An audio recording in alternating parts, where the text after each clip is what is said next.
So welcome to this latest installment of Strategy Ranch. And this time I'm not really looking at an article.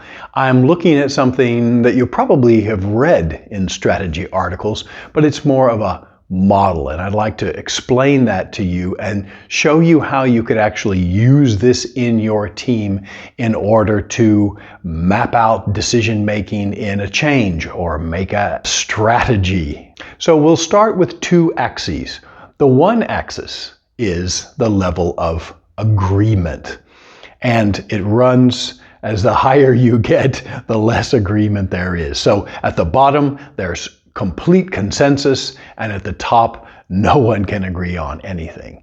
And then we have another axis, and that is the level of certainty about how to tackle it or the technology we have or that kind of thing.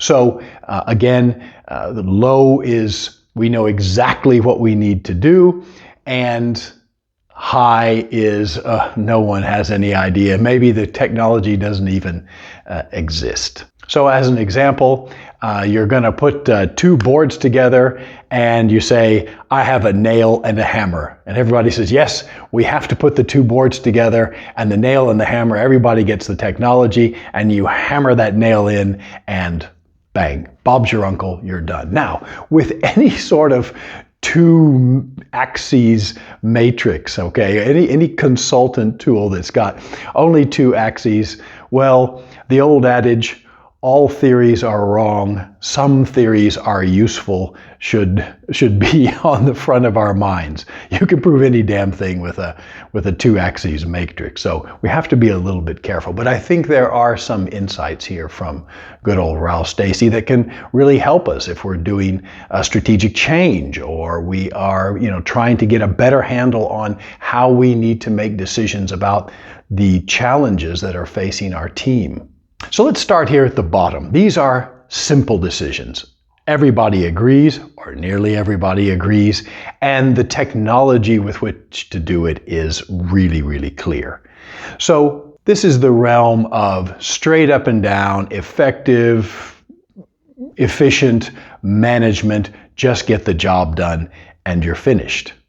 One mistake that we do make, though, is to try and take really complex issues and problems and try to pull them down into this little area of the simple. So we come up with simple rules. Now, it's not so bad. It's not bad to understand what are the simple rules that are driving issues within your team. For example, if you've seen flocking birds and you've seen them make these beautiful geometric shapes, well, how do they do that? It must be immensely complex. And if you look at, sort of all the different things that are happening, you could say, oh yes, very complex, but you can boil it down in a computer simulation to only 3 rules. So that does help us understand how the pattern is made a little bit better. But to do this and to try to do this for all the issues and challenges that you face, you're going to run the risk that you'll pull it down and pull it down and pull it down, and then you'll pick one thing. For example, in this organization, we only do the stuff that drives the share price. Well, if you've ever read any of Peter Senge and the organizational learning stuff that he did in the early 90s, well, that's a recipe for disaster. He has an example of a pilot who only looks at the fuel gauge. He's like, no, you need to look at a lot of gauges in order to get you and your passengers safely to where you're going. So it's tempting to try to find just a few simple rules. And if you can find them, fine. That may give you a handle on which to understand the problem better. But don't think that you're solving the whole thing because you've got a couple of pretty simple rules. Chances are the interaction of the rules is where the complexity actually comes from, and you're not really solving it just by understanding the simple rules.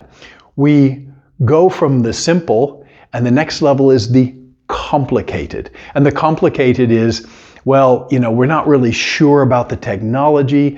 Not everyone is in agreement, but we still, by, process of good management and getting people aligned here, managers can come in and kind of fix this. Yeah, it's complicated. And it's sort of the example I use of complicated and complex is building a 747 or flying a 747.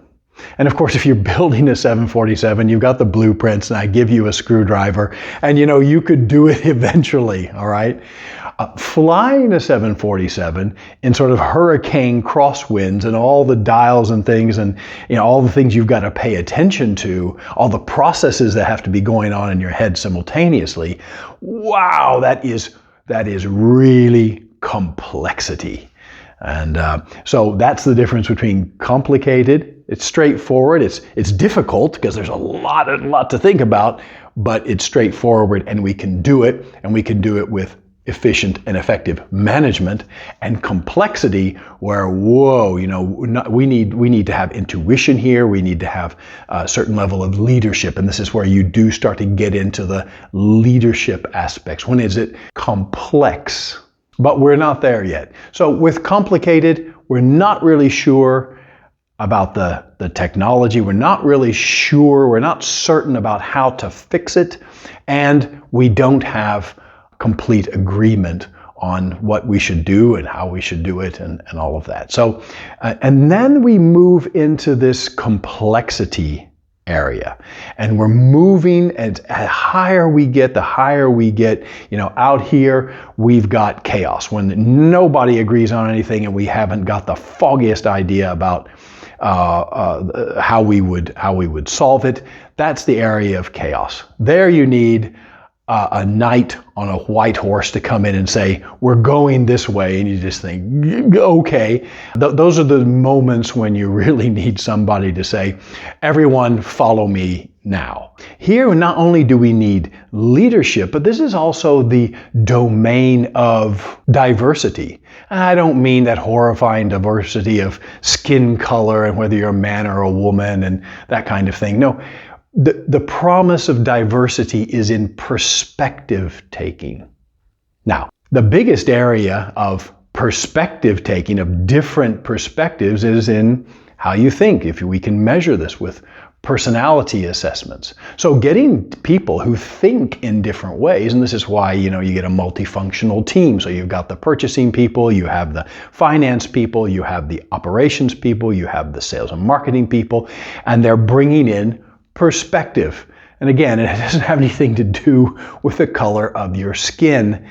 It has to do with how you are thinking about the problem. Now, this is sort of those problems that are highly complicated and those problems that are complex. Here we're going to need leadership, we're going to need perspective taking, because what you probably have here is a wicked problem. And a wicked problem may sound very biblical, but don't worry about that too much. A wicked problem is a real thing. Go ahead and Google it. There's a nice Wikipedia page on it. But a wicked problem is one that is characterized by some really horrifying things, therefore the wicked. For example, a wicked problem is one that you don't really know what the problem is until you apply a solution. Have you ever had one of those? We thought we knew, and we went in and we applied a solution and something popped out here, and we thought, we're not even solving the right problem. We didn't even know what the problem was. Oh, it's a completely different problem. And you don't know what the solution is until you've applied the solution. And you have to go back and forth on this, and it's a very dicey thing. And so those are typical aspects of a wicked problem. And of course, wicked problems, they pop up and they look like old problems you've had, but they're not. They look like old problems, and you think, we'll apply that same solution that we did back in 1994, and it's not going to work. Yeah, so here we are, we're in complexity. These are wicked problems. As we go in, we can't just go in and hope to hit a home run the first time. There's a lot of leadership to be had here, a lot of bringing in different perspectives, and that is where the leadership is most needed. And what you shouldn't do is try to drag all of that complexity down into simple rules. You may need to get some KPIs. You may need to say, what are the clear things we can measure here? But don't forget you're messing here with complexity, and that changes how you manage people and your stakeholders. Okay, so we move from simple, where we all agree and we all are pretty certain about how to solve the problem, and we agree, hopefully, that we shouldn't always try to get back to that point, because that takes away the inherent complexity in many of the problems we have. If your problem isn't complex, don't complexify it.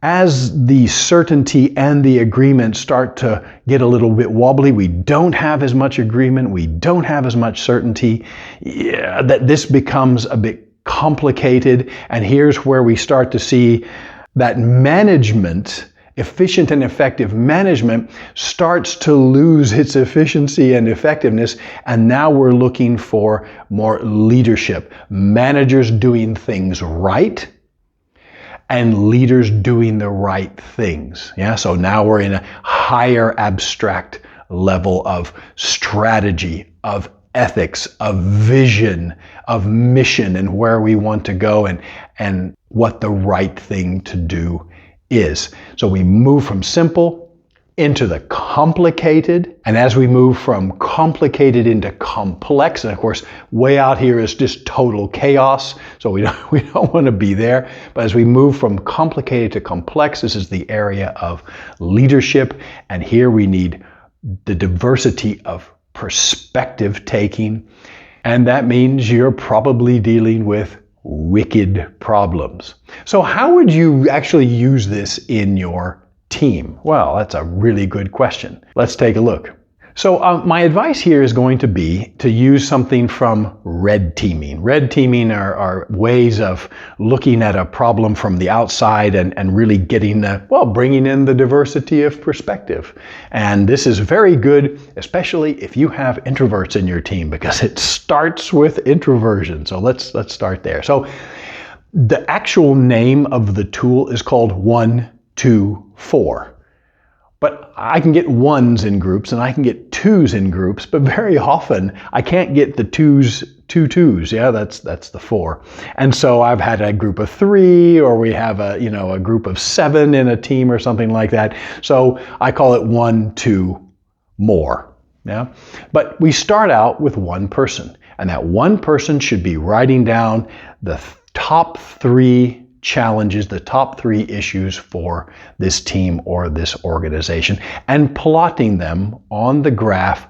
How much certainty is there about how to approach it, the processes, the technology, etc., and how much agreement is in the team. Now, they may be wrong. They may say, oh, there's no agreement, and everyone else says, oh, there's lots of agreement. But this will sort of sift that out and say, okay, there's some people who think there's no agreement, there's some people who think there's high agreement, and then we start to get an idea and we move closer to how much agreement there actually is. So first you go alone and you write these things down. You've got your graph and you put it on there. This is how much agreement I see on these 3 big issues, and this is how much certainty there is and how to tackle it. Do this for about 3 to 5 minutes max. Then go into duos. So I would sit down with someone else and say, these are my 3 issues and how I see them in the complexity model. And the other person says, well, I see completely different ones. Or yes, there's an overlap between what we see, but I see an additional one here. And so you explain to each other what's going on in your head, why did you choose those, and you come as a duo, you come with your own set of 2 or 3. And these are 2 or 3 issues that you pretty much can agree on. So our duo comes with two challenges that are mapped onto this model. We hook up with another duo and we explain. And that group also comes to some idea about what are the most important things.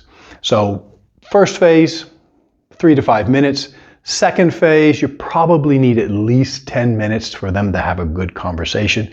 And the third phase, you're probably going to need at least 15 minutes. So pull out a good half hour, 45 minutes for this initial phase of getting everyone thinking on their own, thinking in pairs, and thinking in small groups about what the issues are.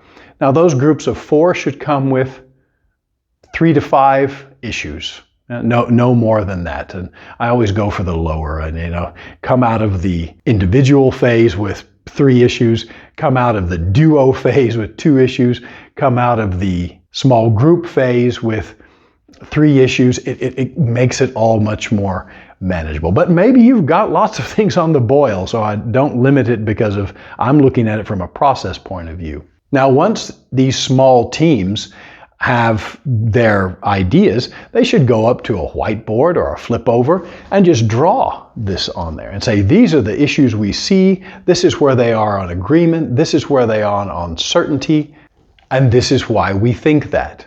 Now let's say you're in an IT company, and so you might have on agreement, you might have agreement about requirements, and on certainty you might have the technology. Yeah? So you can go ahead and label these axes as you need to, what makes it more clear for you. So these are the requirements that we see. We agree the requirements, and we're not so sure about the technology. Or it's not clear what the requirements are, and we don't have the technology and we don't have access, so now you're in something that's much more complex. Now, once these small teams, let's say you have 2 or maybe even 3 of these small teams of 4 or 5 people come up and they're populating this graphic with the challenges and how they see them, you'll start to see some patterns. And after you've finished presenting all these things, give each person in the groups 5 points, each individual. So now we're back to individuals. 5 points. Now, they can take those 5 points and they're basically voting and saying, this is the one that we really, really, really need to tackle now. This is the most important one of the issues that we need to tackle now. We understand it. We understand the complexity. We understand the level of agreement. We understand the level of certainty about how to fix it. All 5 of my points go there. Or you could put your 5 points on 5 different things. Point is that we get some kind of prioritization within the group. And we see that, wow, we've got this issue has got 25 points, this one has 20, this one has 18, and the rest have, a dribble, two or 3 points each. And now you've got an agreed priority within the group. So you've come to some kind of agreement by using this 1, 2, and more technology in order to do that. Okay. And that's a way you can take Ralph Stacey's complexity model and not only get an idea of what is complexity and what do we tend to do. We tend to try to make it too simple and not embrace or understand the complexity.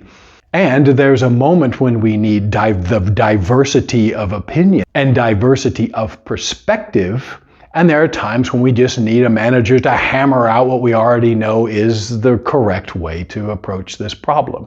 So I hope this has been a helpful insight for how do we look at the complexity of decision making and how might you use this within your team in order to understand your challenges and what your priorities should be within those challenges better.